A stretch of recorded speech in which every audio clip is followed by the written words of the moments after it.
Right, first day of February and really nice weather.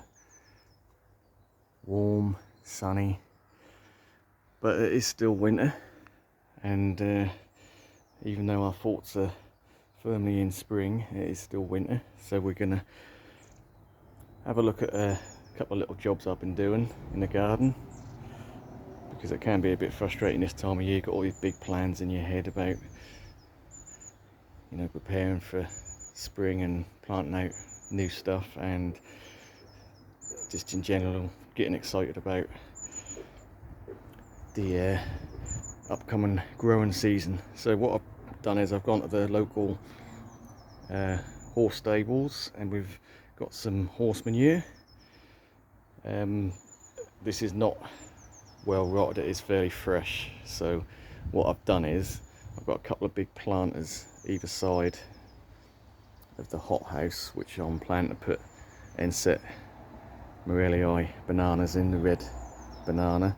So they're really greedy, hungry plants. To get the best growth out of them, you need to feed them well. So what I've done is I've tipped a whole bag of manure along with old potting soil and some grass clippings from last year, and just general sort of compost stuff, and I've given it a good mix up. So we're in a couple of months, when it's time to get the bananas out in the garden, this will be a nice potting mix full of worms. They're going to start doing their job as the temperature warms up, and that'll be ready. Really strong mix for some good growth come mid to late spring when the bananas go in there. So another job we've been doing is the new Parajabaya. So it is in a raised area, so I've been filling this in a bit because I've raised it up a foot. So there are pots everywhere, you have to ignore that.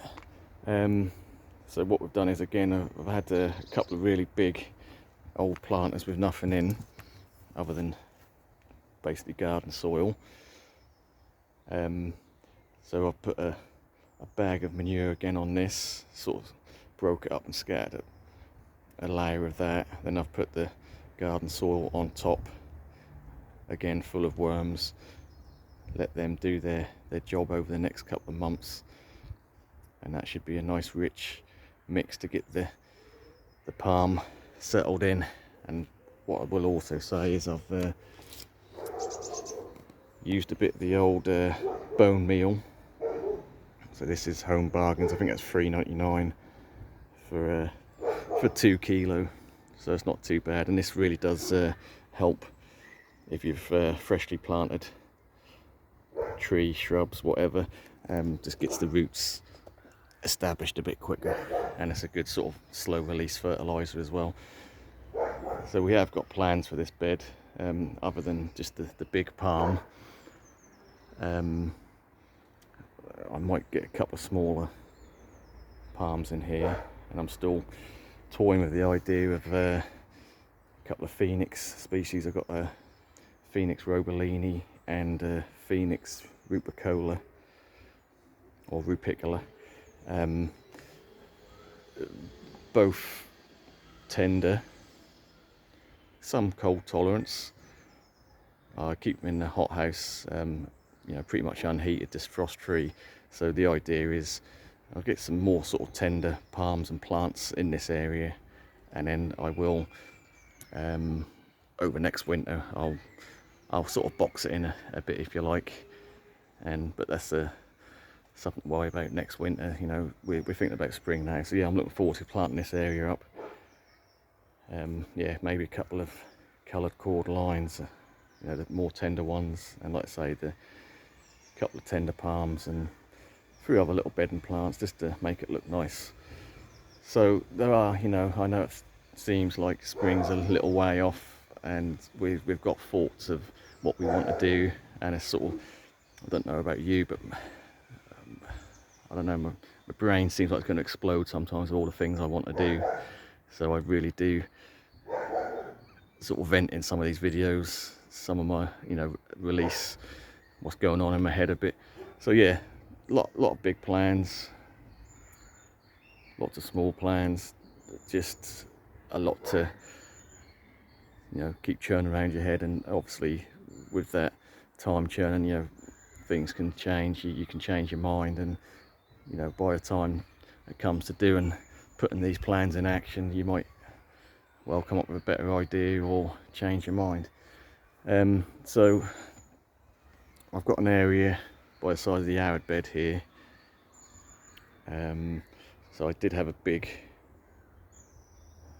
pot here which was just empty, which I think I had a banana in last year, one of the inset bananas. So I've pulled that out, and I've got another pot behind it, quite a big pot with the gold bamboo there. So what I'm planning to do with that is, because that's the gold bamboo's right next to we've got some green bamboo and the Spanish reed, which is sort of died off with the frosts, but that will regrow from the canes, but that's a different story. Yeah, so we've got this gold bamboo here, which is a little bit lost with all the other tall plants, so I'm going to move that and sink it into the ground. So what I'm going to do is I'm going to cut the bottom of that pot out and sink it into the ground, so it'll be just like a root barrier really. So I'm going to leave it a little bit proud, a couple of inches above ground level, so I can see any canes or corms trying to escape, and I'll just cut them as I go. But yeah, I've got a sort of blank area. Let's see if we can't really see the viewfinder very well in the bright sun, but I've got a sort of fairly big blank area near the fence up that end, so I'm going to sink it in at the back there to give me some height, and which will give me a really big area here. So I did toy with putting one of my new Bootia odoratas we got from Seagraves. I was going to have a large raised area and put one of them in, but I think it might be a bit tight because they do have a bit of a spread on them. So I sort of hummed and hard about that, because I have got to find a place for one. But yeah, so we've gone against that idea.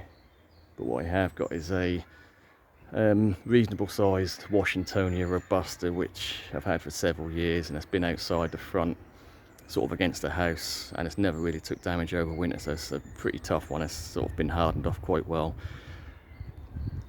So what I might do is, I've got the big pot which the Power Jabea came in, and it is a big pot. It's 3 foot wide, so that'll just fit in this area here. So that'll be basically like a raised bed. So I'll cut the bottom out of the pot, sink it in the ground a little bit, and I'm going to put a Washingtonia robusta in that. So again, the bottom will be cut out so the roots can go down, so that'll be effectively a raised bed, but just a very large pot, which I can then either put like a dry stone wall round, or some wood, whatever, just to log roll, whatever, just to sort of blend it in, make it a little bit more natural. Yeah, so that'll just about fit in that area.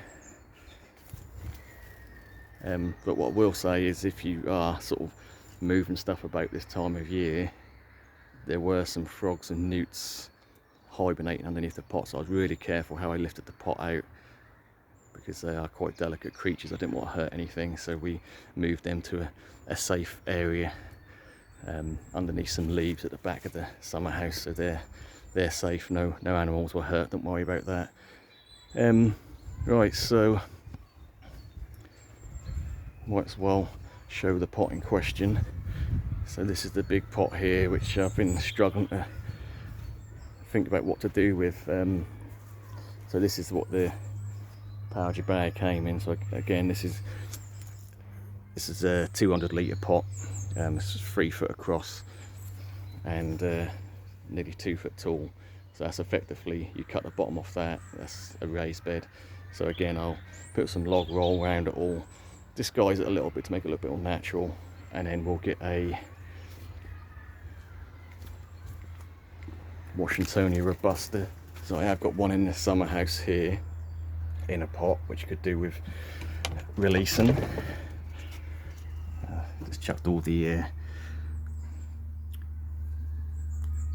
fleece covers for the plants, because at the minute we're mild, but you know, we could get another Arctic blast at any time, you never know.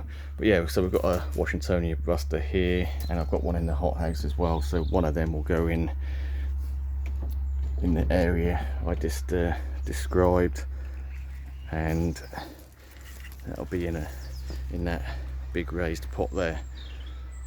So I have got plans for these two, or one of them at least now, these Butyrhodoratas Seagraves. So one I'm going to replace. I've got a smaller Butyrhodorata out the front, which is like I don't like to say it, a plain green.